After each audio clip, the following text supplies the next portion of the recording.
바람 코끝에 스치는 추억 바람 그대 향기 날 감싸오는 듯해 난 어디로 이끌리고 있는지 익숙한 바람이 날 떠미네 한 발 한 발 내딛다 뒤돌아본 저 뒤편에선 이제는 낯선 내가 보이고 다 마르지 않은 흔적에 난 또 불쑥 손을 내밀다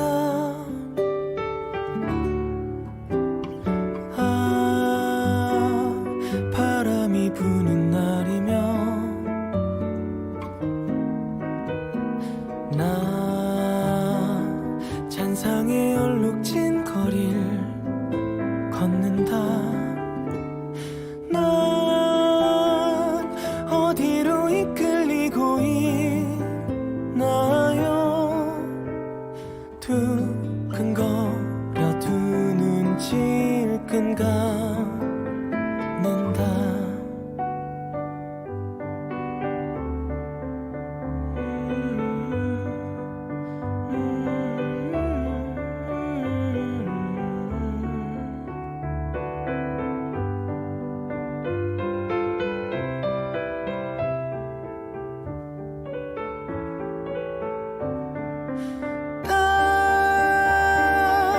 마르지 않은 흔적에 난 또 불쑥 손을 내밀다 세흥 시민들의 목소리를 담는 시민의 방송 희망을 전하는 공감과 소통의 방송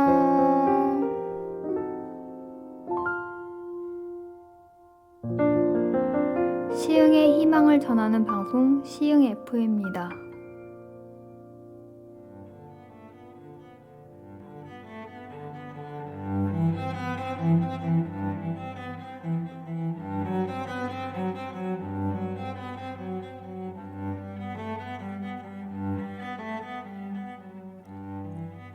내가 가진 것에 감사해라. 그렇다면 더욱 많은 것을 가져갈 것이다. 만약 내가 갖지 못한 것에 집중한다면 너는 평생 무언가를 가질 수 없을 것이다. 미국의 방송인이자 배우인 오프라 윈프리의 말입니다. 안녕하세요. 희망과 공감을 소통하는 방송 시흥 FM 백대현의 커피 한 잔입니다. 오늘도 사랑과 인생 그리고 사랑과 인생을 표현하고 이야기하는 문학과 철학을 함께 생각해보는 시간 갖겠습니다. 오늘의 주제는 지난주에 이어서 어떻게 사는 것이 잘 사는 것인가 입니다. 여러분이 커피 한 잔 준비하는 동안 노래 한 곡 먼저 듣습니다. 나훈아가 부릅니다. 무심세월.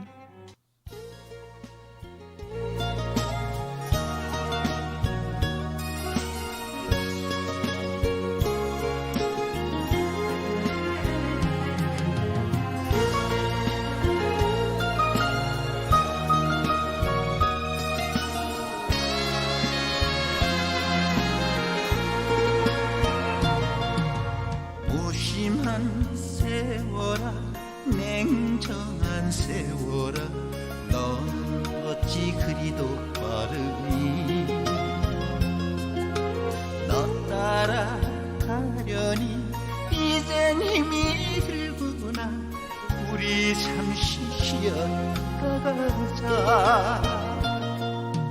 얄궂은 세월아 변덕쟁이 세월아 나 어릴 땐 그리도 늦더니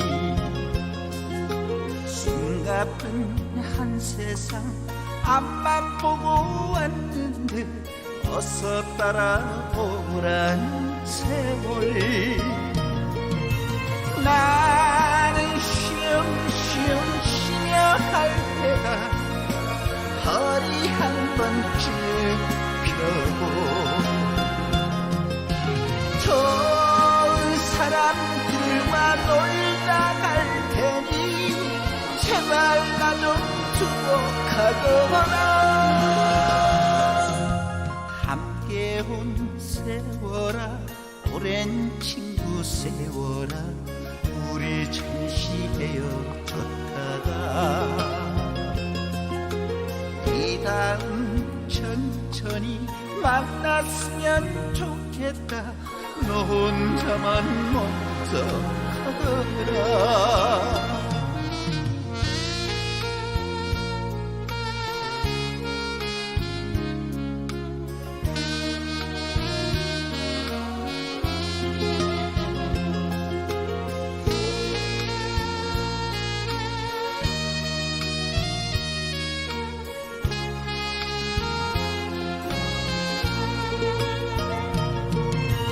나는 쉬엄쉬엄 쉬며 할 때가 허리 한 번쯤 펴고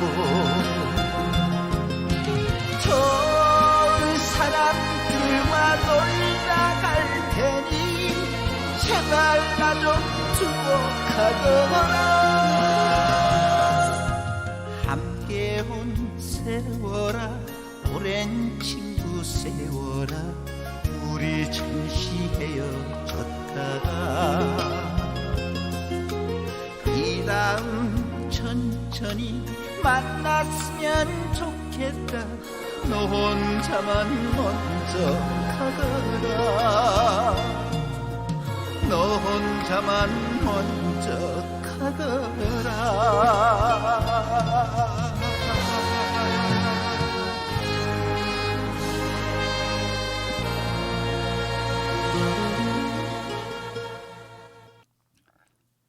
톨스토이가 쓴 글에 사람은 얼마만큼의 땅이 필요한가가 있습니다.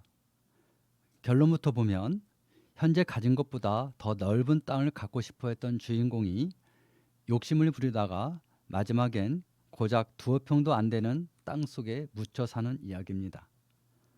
혹시 처음 듣는 분이 있을 것 같아서 줄거리를 각색해서 간략하게 이야기해 보겠습니다. 주인공은 아내와 결혼 후 도시에서 살던 아내의 언니가 이야기 나누는 것을 우연히 엿듣게 되었습니다. 아내의 언니는 시골에서 가난하게 살고 있는 동생에게 자신이 얼마나 넓고 큰 집에 사는지, 또 자식에게는 명품 옷을 입히고 영양가 높은 어떤 음식을 먹이고 있는지, 그리고 어떤 비싼 차를 타고 시간만 되면 관광지를 찾아 여행을 다니는 등 도시 생활의 즐거움을 자랑했습니다.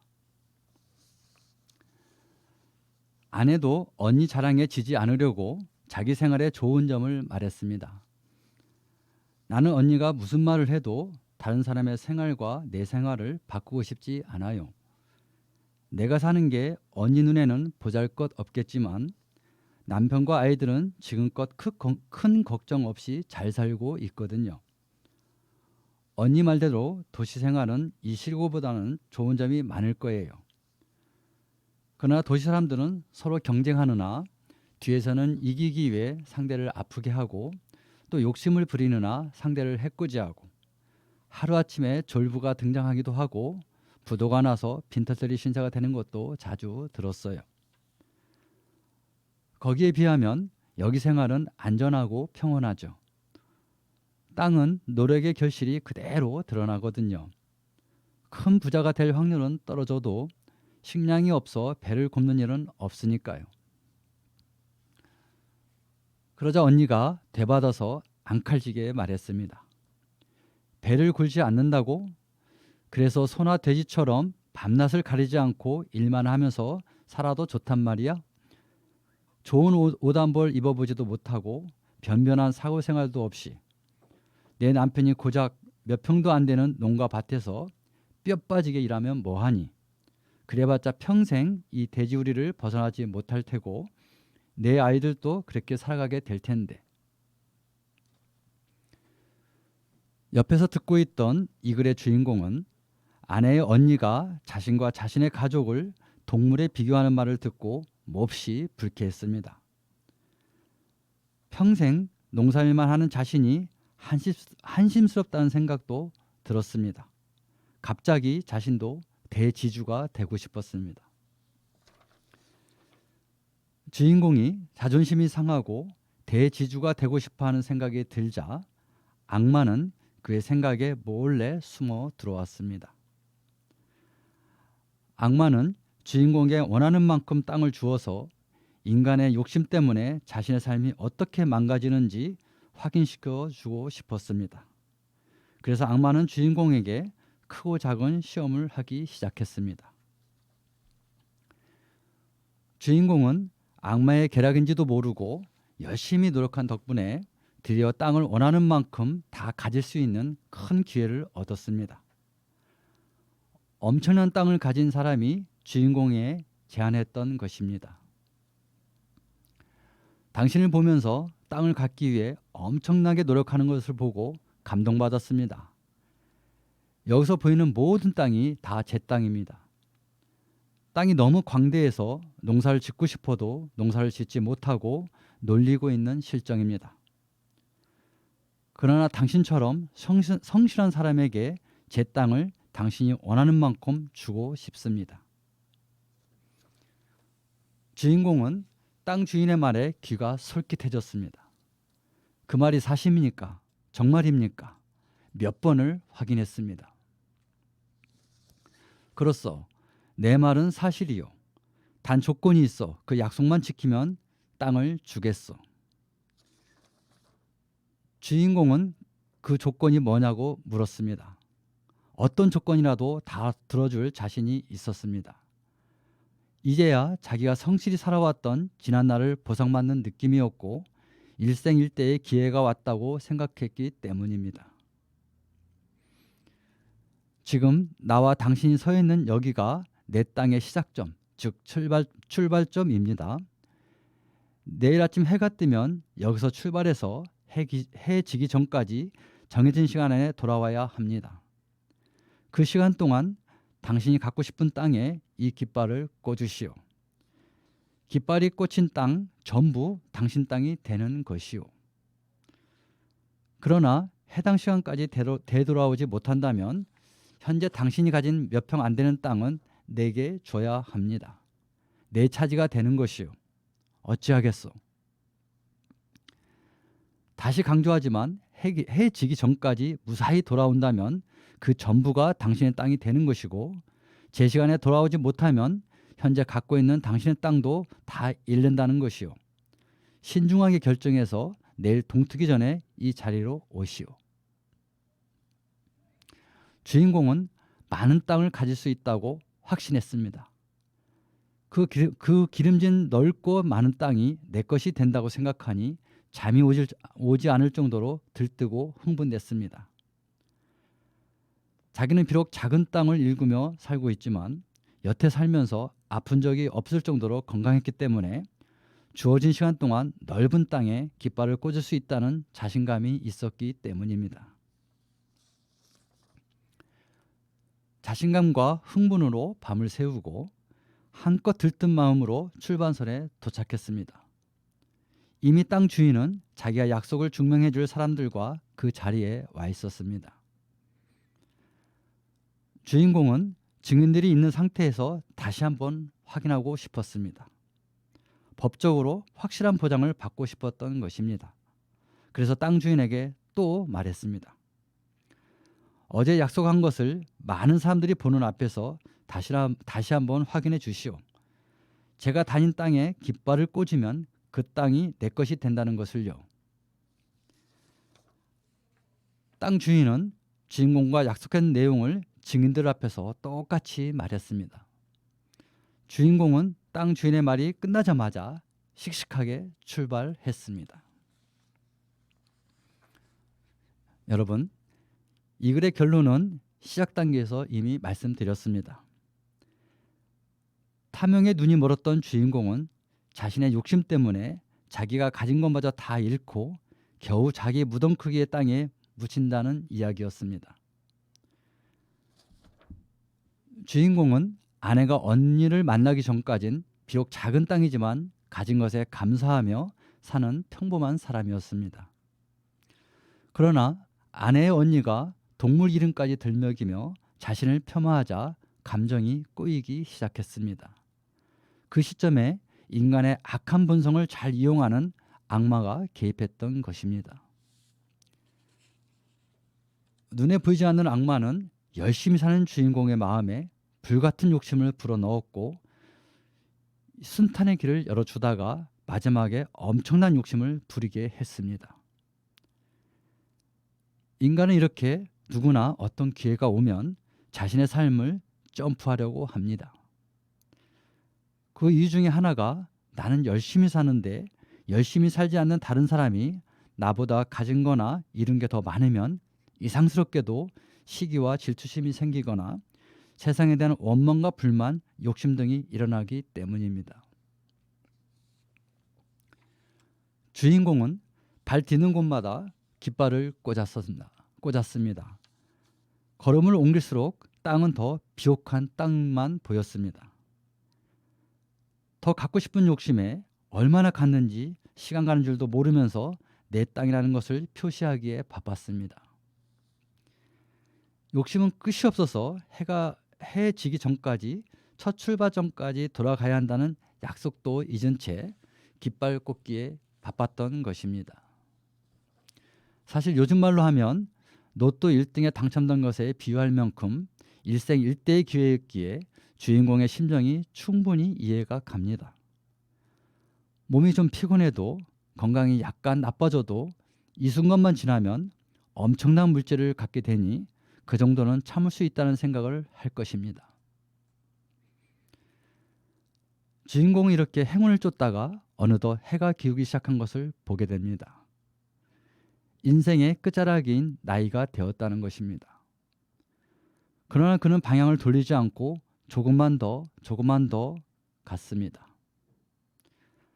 가면 갈수록 비옥한 땅이 계속 나오고 차지하고 싶은 마음의 욕심은 더 커지고 더 갖고 싶다는 마음에 차마 돌아설 수가 없었던 것입니다. 금방 숨이 넘어갈 정도가 되어서야 이젠 돌아가야겠다고 생각했습니다. 그러나 그때는 출발지에서 너무 멀리 왔고 크고 작은 병도 들고 몸도 늙어서 두 다리가 제대로 움직여지지도 않았습니다. 한편 자기 욕심 때문에 자기 소유인 작은 땅마저 그 사람에게 뺏길까 두려움도 생기기 시작했습니다. 이 글은 톨스토이의 소설을 각색해서 읽어드리고 있는 내용입니다. 이렇듯 인문학은 인간의 삶에서 충분히 일어날 수 있는 일을 글로 남깁니다. 그리고 그 글을 우연이든 필연이든 읽은 자들은 생각하게 되어 있고 작가가 글에 담은 의도를 알아차리고 깨닫기도 합니다. 이처럼 인간은 어떤 계기, 즉 책이나 사람을 통해 깨달음을 갖게 되면 인생이 바뀌는 터닝 포인트가 됩니다. 좋은 계기를 만나면 다행이지만 주인공이 아내와 언니의 대화를 듣고 욕심이 생겨 망가지는 것처럼 현재 이 순간 내가 어떤 사람을 만나냐에 따라 그 길이 확연히 다르게 진행됩니다.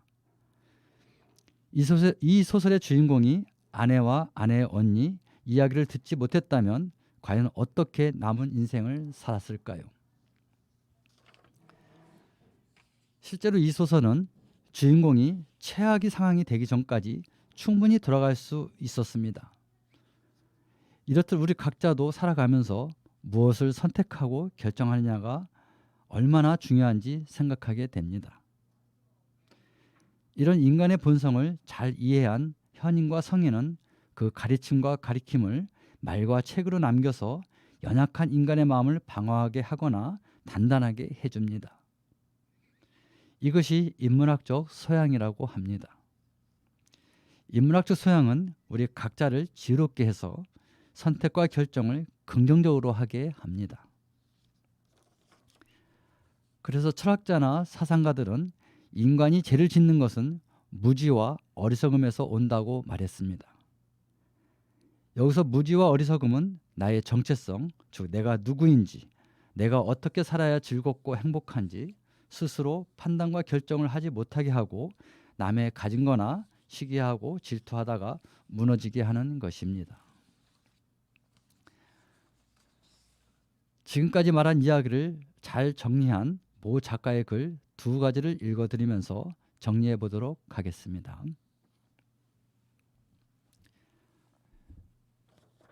밀어내는 삶보다 더 값지게 중요하다는 것.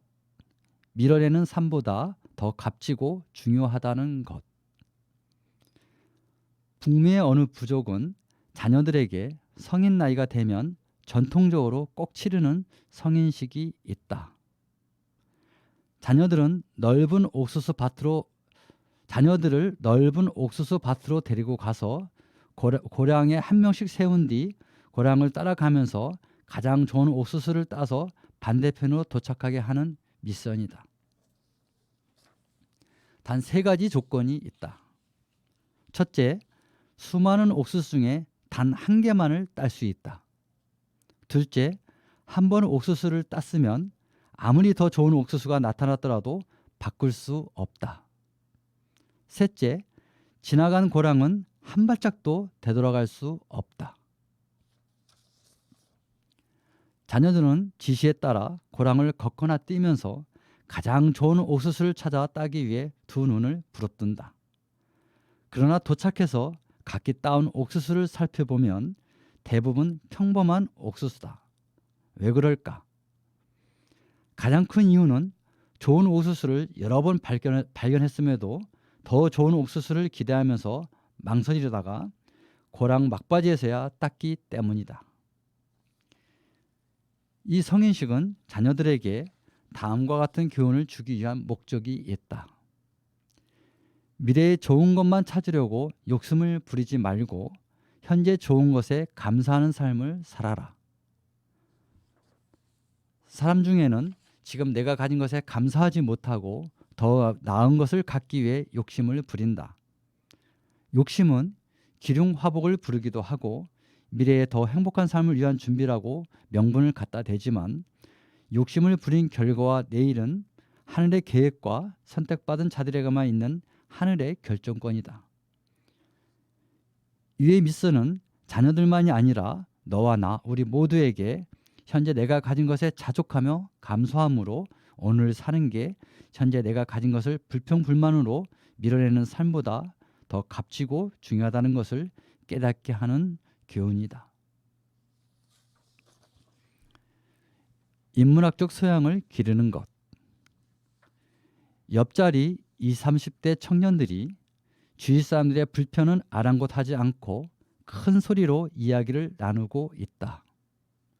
주제는 요즘 사회적 이슈인 가상화폐다. 그때 사도 쓰면 지급 대박인데 에휴 아쉬워라. 그러게 아는 친구는 1, 2년 전에 200만 원 투자했는데 현재는 몇십 배 올랐더래. 그거 사행성으로 본대. 그래서 정부가 직접 나서서 규제한다고 하잖아. 그게 규제한다고 막아질까? 4차 산업혁명의 연결선상이라고 할 수 있고 보이지 않는 자본의 흐름을 인위적으로 바꿀 수 있겠냐고. 끊어지지 않는 그들의 대화에 내가 낀다면 나는 과연 어떤 말로 그 줄기를 이어갈 수 있을까 궁금했다. 개인의 자유와 인권을 최우선으로 지향하고 사회적으로 민주주의와 자본주의를 앞세우는 현 세상의 흐름에서 나온 또 다른 결과물인가? 아니면 물질 만능주의로 의한 급조된 욕구에서 나온 걸까? 아무리 생각해봐도 가상화폐는 사회 구조상 물질을 숭배할 수밖에 없는 인간에게 인간 스스로 영혼을 무너뜨리려고 하는 그들의 교묘한 괴락이다. 그렇잖아도 3폰이, 4폰이, M폰이 하면서 세상의 그늘 속으로 빠지는 수가 늘어나고 있는 미래의 세대들에게 이젠 다음 세상을 이끌고 싶다는 희망의 불씨조차 꺼지게 하려는 그들의 고단수 술수다. 다음 세대는 그들의 힘을 이기지 못한다. 그들의 술수를 이기려면 오직 인문학적 소양을 기르는 것뿐이다. 여러분, 톨스토이는 인간의 모든 문제에서 오는 삶의 고통과 절망, 낙담은 인간이란 무엇인가에 대한 본질적 의미를 깨닫게 하는 과정이라고 말했습니다. 인간은 자기만 삶의 고난과 역경을 겪는다고 합니다. 그러나 아닙니다. 인간이라면 한 나라를 책임진 사람이나 작은 도시를 책임진 사람이나 한 가정을 책임진 사람이나 누구나 할 것 없이 그 사람만의 문제가 있습니다. 즉 모든 인간은 겉으로는 웃고 있지만 나름대로 자기들만의 고민거리가 있다는 말입니다. 그게 돈이냐, 건강이나 아니면 부부관계나 자식과의 문제 등 모양과 크기만 다를 뿐 예외가 없다는 말입니다. 인문학은 그 이유와 원인을 깨닫게 합니다. 인문학은 현재 삶 때문에 고민하고 번뇌하는 사람들에게 빛과 돌파구를 제공합니다. 그럼에도 일부 사람들은 인문학은 고루하고 지루하다고 말합니다. 돈이나 권력과 연결되지 않으니 하면 뭐하냐 이렇게 말합니다. 인문학을 아주 잘못 이해하는 사람들의 말입니다. 수천 년 동안 인간의 역사는 이어져 내려오고 있습니다. 수많은 성인과 현인은 너 자신을 알고 너가 어떻게 살아야 하며 무엇을 어떤 식으로 해서 다음 세대에게 무엇을 전수해야 할지를 가르치라고 말하고 있습니다. 오늘의 주제는 지난주와 같은 어떻게 사는 것이 잘 사는가였습니다. 이런 가을날 우리 각자도 커피 한 잔 마시는 시간만이라도 할애해서 주제에 대해 생각해보는 시간 가져봤으면 좋겠습니다. 현재 내가 가진 삶과 나의 평범한 삶이 얼마나 감사한지 그렇게 여기는 여러분이 되었으면 좋겠습니다. 오늘은 오프라 인프리의 말 너가 가진 것에 감사해라. 그렇다면 더욱 많은 것을 가져갈 것이다. 만약 너가 갖지 못한 것에 집중한다면 너는 평생 무언가를 가질 수 없을 것이다를 다시 한번 전하면서 방송을 마치도록 하겠습니다. 지금까지 CFM 백대현의 커피 한 잔이었습니다. 마지막 곡은 한승기의 불어라 바람아입니다. 감사합니다.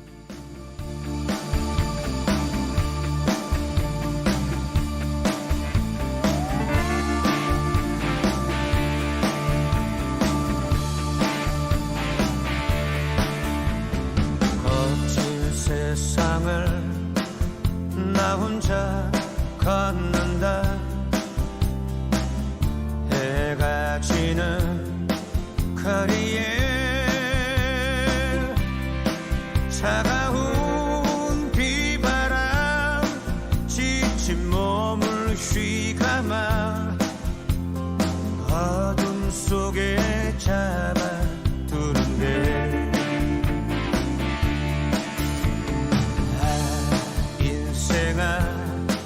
어디로 가느냐 무정한 청춘아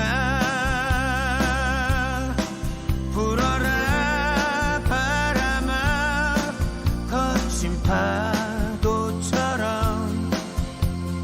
내 두려움 사라지도록 비라도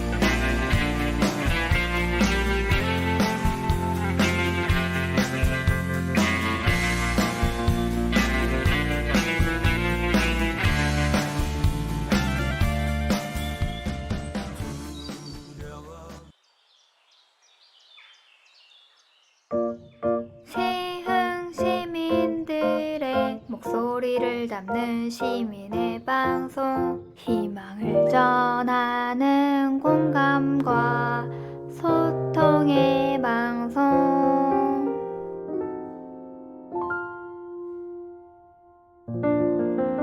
시흥의 희망을 전하는 방송 시흥 FM입니다.